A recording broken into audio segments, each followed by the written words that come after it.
Gorgeous day today with a lot of sunshine. We had very calm winds as well, and temperatures they were able to get into the lower and middle 70s, which is where we still are right now. 74 degrees in Lincoln, 73 in Danville, 74 in Paris, 71 in Mattoon, as well as in Decatur, and 73 in Champaign, which is where we have our Bracture weather camera. Part of a Roofing Dog INET. We've got just totally clear skies out there. Very, very comfortable, and we're going to stay that way for tomorrow as well. Winds, like I said, have been pretty calm all day. A lot of us are reporting calm winds right now. So as we go through the rest of our evening, it's going to be comfortable, but temperatures do fall pretty quickly into the 50s, and then we're still calling for 40s overnight tonight, and the big cool down expected for the weekend. WCIA3 News starts right now. Now from WCIA3 News. I'm like, I'm gonna die today.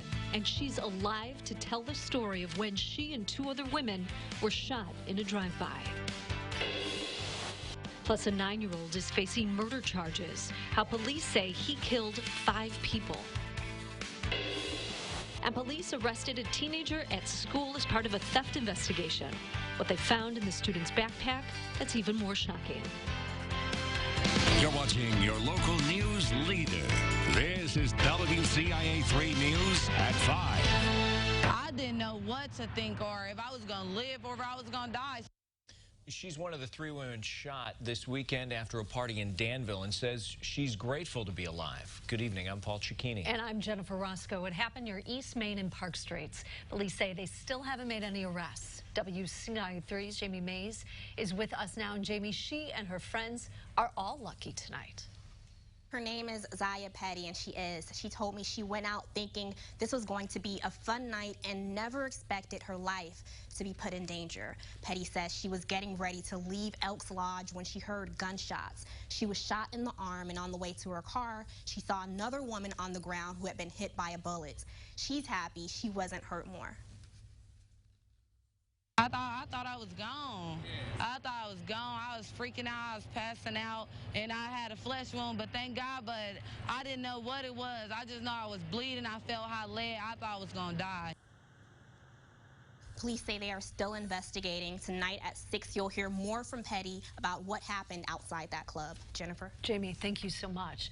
Now, that wasn't the only shooting that happened this weekend. Besides those 3 women getting shot in Danville, a woman was shot Saturday in Decatur. That happened near West Wood Street. That same day, 2 people were shot in Champaign near Parkland Court and Bradley Avenue.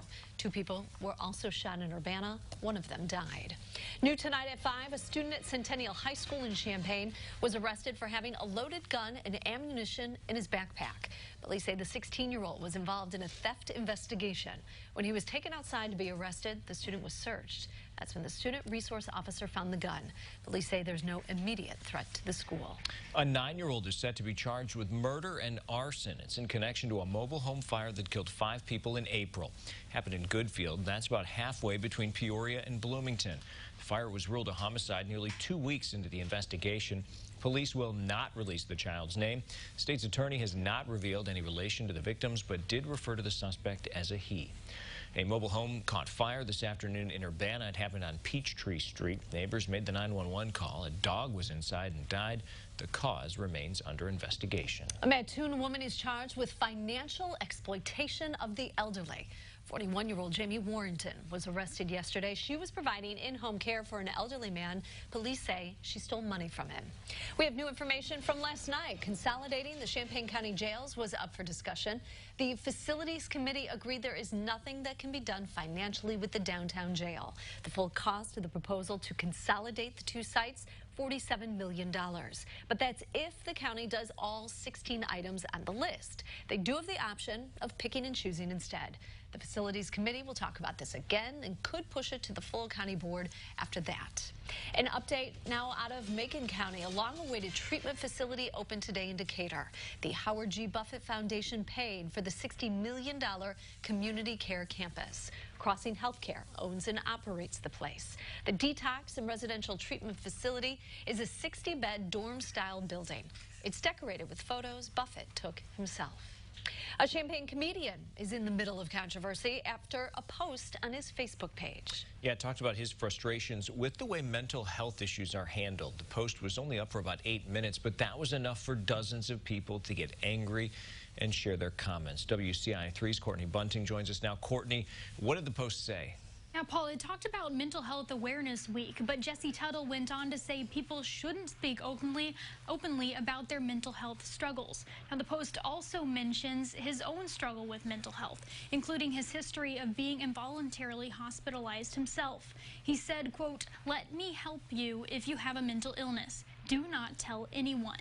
End quote. That upset a lot of people, but he tells me the message didn't come across the way he intended. This post is just his way of expressing his experience getting treatment. He believes the system needs to have more options for treatment and that people shouldn't be committed just for mentioning having suicidal thoughts. Now, counselors in the area tell me the system isn't perfect, but it shouldn't discourage people from getting help.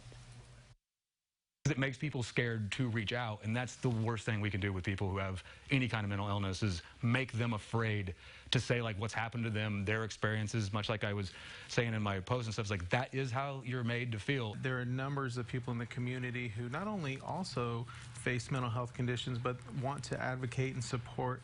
There are therapists and counselors and helping advocates in our community who want to open up that conversation and want to provide a safe place for people with mental health illnesses or conditions to get the care they need. Counselors tell me if you aren't sure where to go for help, any center you call will likely direct you to the best place you can go for the help you're looking for. And while this is Mental Health Awareness Week, advocates say that should always be a conversation we're open to having so that we normalize and eliminate the stigma around mental health issues. Paul? Certainly. All right, Courtney, thanks. Well, the Village of Mahomet will discuss allowing the sale of recreational marijuana tonight. It's only a study session, so no vote will be taken. If the village decides to allow sales, it would also include taxing it at 3%. In Champaign County, Champaign and Urbana have agreed to allow sales, but Savoy said no. The meeting in Mahomet is at 6. There's something that could stop most people from serving in the military. Why leaders went to your kids' classrooms to make sure it doesn't. Plus, it's a question we've been getting for months. When is a Chick-fil-A coming to Champaign? Tonight, we have a look inside the restaurant that's days away from opening.